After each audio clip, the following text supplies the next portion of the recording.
Guys, இன்னைக்கு நம்ம வீடியோவில் 2024 வந்த டோரிமான் எர்த் சைப்போனியம் அப்படின்ற ஒரு புதிய மூவி தாங்க பார்க்க போகிறோம். இந்த மூவியை நீங்கள் எங்கேயுமே பார்த்துருக்க மாட்டீங்க. இந்த மூவி ஃபுல்லாமே ரொம்ப இன்ட்ரெஸ்டிங்காக இருக்கும். ஸோ ஸ்கிப் பண்ணாமல் கடைசி வரைக்கும் வீடியோ பாருங்கள். வாங்க வீடியோக்குள்ளே போகலாம். மூவியோட ஸ்டார்டிங்கில் பார்த்தீங்கன்னா ஒரு பையன் அப்படியே இயற்கையை ரசிச்சுட்டு இருக்க மாதிரி காமிக்கிறாங்க.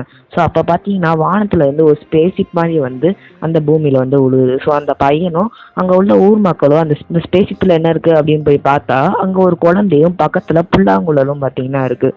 ஸோ அப்படியே கட் பண்ணி இந்த மூவியோட டைட்டிலையும் போட்டுறாங்க. ஸோ இந்த மூவி ஃபுல்லாமே பார்த்தீங்கன்னா மியூசிக்கல் சம்மந்தப்பட்ட மூவியாக தான் இருக்கும். கட் பண்ணால் நோபிட்டாவோட ஸ்கூல் தாங்க காமிக்கிறாங்க. நோபிட்டா பார்த்தீங்கன்னா மியூசிக்கல் கிளாஸில் மியூசிக் கற்றுக்கிட்டு இருக்கான். ஆனால் அவனுக்கு வழக்கம் போல் மியூசிக்கே வரல. ஸோ அவங்க மியூசிக்கோட டீச்சரும் இது மாதிரி இந்த உலகத்திலே பழம்பையான புல்லாங்குழல் எதுன்னு உங்களுக்கு தெரியுமா அப்படின்னு சொல்லி ஸ்டூடெண்ட்ஸ்கிட்ட கேள்வி கேட்குறாங்க. ஆனால் யாருக்குமே அந்த கேள்விக்கு பதில் தெரில. ஸோ அப்புறம் டீச்சர் சொல்கிறாங்க, இந்த உலகத்திலே பழமையான புல்லாங்குழல்னா அதுதான், இது வெறும் எலும்பால தான் செஞ்சுருக்காங்க. இது பார்த்தீங்கன்னா 4000 வருடங்கள் பழமையானது அப்படின்னு சொல்கிறாங்க. கட் பண்ணா பார்த்தீங்கன்னா ஸ்கூல் முடிஞ்சு நோபிட்டாவும் சுஸ்காவும் பேசிக்கிட்டே வராங்க. சுஸ்காவும் பார்த்தீங்கன்னா நான் புல்லாங்குழலில் எப்படியாச்சும் நல்லா வாசிக்கணும் அப்படின்னு சொல்லிக்கிட்டு இருக்கா. நோபிட்டாவும் நானும் கொஞ்சம் பயிற்சி எடுக்கணும் அப்படின்னு சொல்லிட்டு இருக்கும்போது ஜியான் சுனியாவும் உனக்குலாம் நீ பயிற்சி எடுத்தாலும் உனக்குலாம் ஒன்றும் வராது அப்படின்னு சொல்லி நோபிட்டா கிண்டல் பண்ணிட்டு இருக்காங்க. அப்போதான் நோபிட்டாவும் நான் லைட்டாக பயிற்சி எடுத்தாலே போதும், என்னோட 2 காதாலேயே நான் புல்லாங்குழலை வாசிப்பேன் அப்படின்னு சொல்கிறான். ஸோ அப்படியா, அப்படின்னா நீ கண்டிப்பாக 2 காலாலையுமே புல்லாங்குழல் வாட்சரா ஆகணும் அப்படின்னு சொல்லி ஜியானும் சுனியாவும் நோபிட்டா மிரட்டிட்டு அங்கேருந்து கிளம்பிடுறாங்க. ஸோ நோபிட்டாவும் பார்த்தீங்கன்னா வீட்டுக்கு வந்து டோரிமான் கிட்ட ஹெல்ப் கேட்கலாம் போகும்போது டோரிமான் பார்த்தீங்கன்னா நிறைய டோராய்க்கே கீழே சிந்த விட்டுருக்கான். ஸோ நோபிட்டா என்னது இது அப்படின்னு கேட்கும்போது ஒன்றும் இல்லை அப்படின்னு சொல்லி டோராய்க்கு எடுக்கலாம் போகும்போது உன்னோட பாக்கெட்லேருந்து பார்த்தீங்கன்னா ஒரு புக்கு கீழே விழுந்துருது. ஸோ அந்த புக்கையே நோபிட்டா எடுத்து என்ன புக்கு இது அப்படின்னு திறந்து பார்க்கும்போது 2 நாளைக்கு எனக்கு கிடைக்கக்கூடிய டோராய்க்கே நான் சாப்பிட்ணும் அப்படின்னு சொல்லி அந்த டைரியில் எழுதியிருக்கு. ஸோ நோபிட்டாவும் இது என்னது இது அப்படின்னு கேட்கும்போது இது வேற ஒன்றும் இல்லை, இது அட்வான்ஸ் டைரி அப்படின்னு சொல்கிறான். ஸோ அப்படின்னா என்ன எழுதுனாலும் அது உண்மையாகவே நடக்கும் அப்படின்னு சொல்லி டோரிமான் சொல்கிறான். அப்போ நோபிட்டா அப்படியா, இதை நானே வச்சுக்கிறேன் அப்படின்னு சொல்லும் போது இல்லை, இதை நீ தப்பாக யூஸ் பண்ணிட்டீங்கன்னா மிகப்பெரிய பிரச்சனை ஆயிரும் அப்படின்னு சொல்லி டோரிமான் சொல்கிறான். நோபிட்டா பார்த்தீங்கன்னா அங்கே பாரு எலி அப்படின்னு சொல்லி டோரிமானை பயன்படுத்தி விட்றான். அப்போ டோரிமானை அந்த டெஸ்க்கு கீழே போய் ஒழிஞ்சுக்கிட்டு எலியா அங்கே இருக்கா அப்படின்னு சொல்லி கேட்குறான். இல்லை அங்கே எலியெல்லாம் இல்லை, நீ எலிய வா அப்படின்னு சொல்லி நோபிட்டா சொல்கிறான். ஸோ கடைசியில் பார்த்தீங்கன்னா நோபிட்டா டோரிமான் கிட்டே அந்த புக்கையும் கொடுத்துட்றான். டோரிமான் பார்த்தீங்கன்னா டோரா கேக் எடுத்துகிட்டு அப்படியே கிளம்பிடுறான். அப்போ தான் பார்த்தீங்கன்னா நோபிட்டா சட்டைக்குள்ளே தான் அந்த புக்கு இருக்குது. ஸோ இந்த புக்கை வச்சு என்ன எழுதலாம் அப்படின்னு சொல்லி நோபிட்டா யோசிச்சுக்கிட்டே இருக்கான். அப்படியே நைட் ஆகிடுது. நைட்டில் பார்த்தீங்கன்னா ஒரு பொண்ணு கொடையை பிடிச்சிக்கிட்டு ரோட்டில் நடந்து போகிற மாதிரி காமிக்கிறாங்க. ஸோ கட் பண்ணால் காலையில் அவர் நோபிட்டாவோட அம்மா நோபிட்டாவை எடுப்பதற்காண்டி போகலாம் அப்படின்னு சொல்லி படிக்கட்டேறாங்க. அப்போ பார்த்தீங்கன்னா பின்னாடி டிவி நியூஸில் இது மாதிரி ஒரு கல் பார்த்தீங்கன்னா ஸ்பேஸ்லேருந்து வந்திருக்கு, அதை பார்த்தீங்கன்னா ரிசர்ச் பண்ணிக்கிட்டு இருக்காங்க அப்படின்னு சொல்லி டிவியில் போடுறாங்க. ஸோ நோபிட்டாவும் பார்த்தீங்கன்னா எந்திரிச்சு ஸ்கூல் கிளம்பிடுறான். வழக்கம் போல் மியூசிக் கிளாஸும் நடக்குது.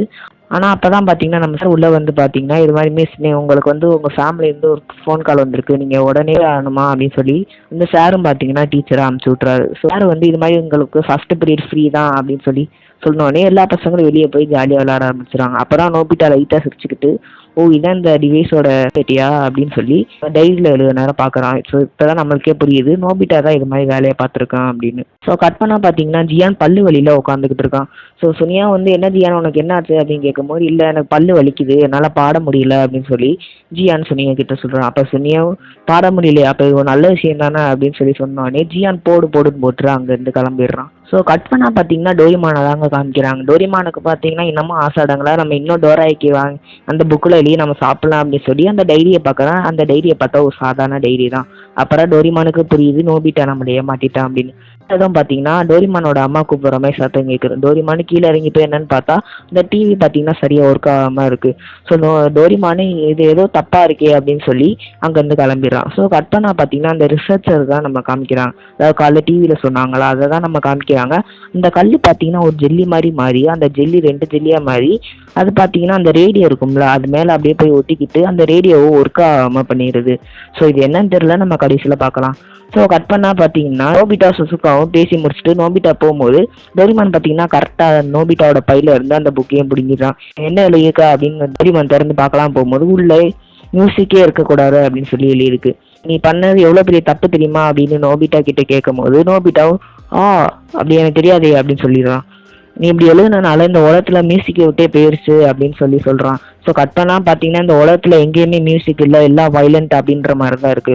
ஸோ இந்த சுச்சுவேஷனை நோபிட்டா டோரிமான் புரிஞ்சுக்கிட்டு நோபிட்டா பார்த்தீங்கன்னா டோரிமான் கிட்ட இது ஏதாச்சும் பண்ணு அப்படின்னு சொல்லும் போது டோரிமான் இந்த டைரியில உள்ள பேப்பரை கிழிச்சிடறான். ஸோ பழையபடி மியூசிக் வந்து எல்லா மக்களும் சந்தோஷமா இருக்காங்க. ஸோ அப்படியே பார்த்தீங்கன்னா டோரிமான் நோபிட்டா வீட்டுக்கு போய் நோபிட்டா பார்த்தீங்கன்னா டோரிமான் கிட்ட கேட்குறான், அப்போ நான் எப்படிதான் நல்லா ஃப்ளூட் வாசிக்க கற்றுக்கிறது அப்படின்னு சொல்லி. அது உன்னோட முயற்சியால தான் முடியும், இந்த மாதிரி டிவைஸால உன்னால முடியாது அப்படின்னு சொல்லி டோரிமான் சொல்லி அப்படியே பார்த்தீங்கன்னா வீட்டுக்குள்ளேயே போகிறான். அப்புறம் அவங்க அம்மா வந்து டோரிமான் உனக்காண்டி டோரா கேக் வச்சிருக்கேன் அப்படின்னு சொல்லி கிட்ட சொல்கிறான். டோரிமானு பார்த்தீங்கன்னா வந்து புக்கை கீழே போட்டு தரன்னு டோரா கேக்கு எதிர்பார்த்து ஓடிக்கிட்டே இருக்கான். கட் பண்ணா அவங்க அம்மா பார்த்தீங்கன்னா ஷாப்பிங்காண்டி வெளியே போகும்போது அந்த டைரி கீழே கிடக்கிறத பார்க்குறாங்க. ஸோ அந்த டைரியும் பார்த்தீங்கன்னா நோபிட்டாவோட அம்மா எடுத்து வச்சுக்கிறாங்க. ஆனால் நோபிட்டா பார்த்தீங்கன்னா ஆத்தங்கர ஓரமாக அந்த ஃப்ளூடை வாசிக்கிறதுக்காண்டி மெதுவாக வாசிக்கிட்டு இருக்கான். ஆனால் அவனால வாசிக்க முடியல. அப்போ தான் பார்த்தீங்கன்னா ஒரு பொண்ணு வந்து ஏதோ புரியாத லாங்குவேஜில் பேசுகிறான். பார்த்தா அது இங்கிலீஷ். ஸோ நோபிட்டாவுக்கு சும்மாவே இங்கிலீஷ் வராது. அவனும் பேபன் முழிச்சுக்கிட்டு இருக்கான். ஸோ அப்புறம் அந்த பொண்ணு சைகையிலே இந்த ஃப்ளூடை வாசி நான் பாடுறேன் அப்படின்னு சொல்லி சைகையிலே சொல்கிறான். நோபிட்டா பார்த்தீங்கன்னா முடிஞ்ச அளவுக்கு ஃப்ளூடை வாசிக்கிறான். எனக்கு சரியாக வர மாட்டேங்குது. ஆனால் அந்த பொண்ணு சூப்பராகவே பாடுறா. ஸோ நோபிட்டா ஃப்ளூடை வாசிக்கிறதே மறந்துக்கிட்டு அந்த பொண்ணு பாடுறதே பார்த்துக்கிட்டு இருக்கான். எப்படி இவ்வளோ அழகா இந்த பொண்ணு பாடுறா அப்படின்னு சொல்லி திரும்பி பார்க்கறதுக்குள்ளேயுமே அந்த பொண்ணு அங்கேருந்து காணாம போயிடுறா.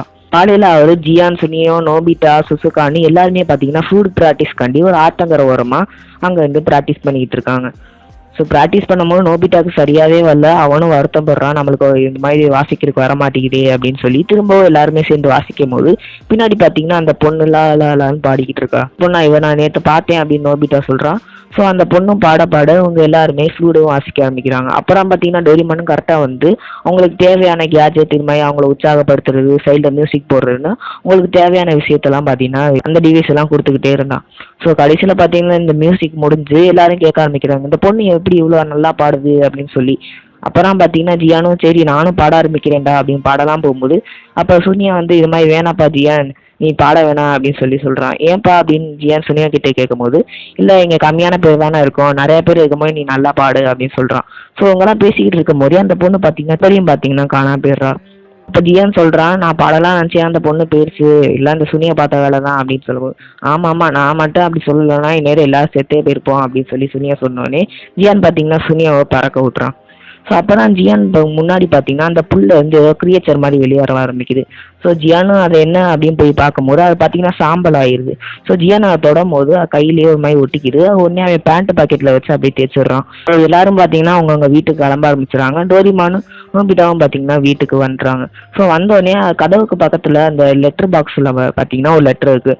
அது என்னன்னு பார்த்தா, இன்னைக்கு நைட்டு நோபிட்டாவோட ஸ்கூலுக்கு நீங்கள் எல்லாரும் வந்துருங்க அப்படின்னு சொல்லி அந்த லெட்டரில் எழுதியிருக்கு.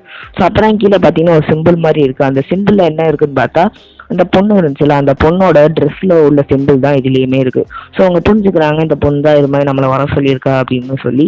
ஸோ அதோட இந்த ஒரு ஃபர்ஸ்ட் பார்ட்டை நம்ம முடிச்சுக்கலாம். ஸோ இது வரைக்கும் உங்களுக்கு எப்படி இருந்துச்சுன்னா பிடிச்சிருந்துச்சா இல்லையா மறக்காமல் கமெண்ட் பண்ணிடுங்க. அடுத்து எப்படி இருக்கும் அப்படின்றத பார்ட் 2ல பார்க்கலாம். ஸோ சப்ஸ்கிரைப் பண்ணாதவங்க சப்ஸ்கிரைபும் பண்ணி வச்சுக்கோங்க. அடுத்த வீடியோவில் உங்களை வந்து சந்திக்கிறேன். பாய்.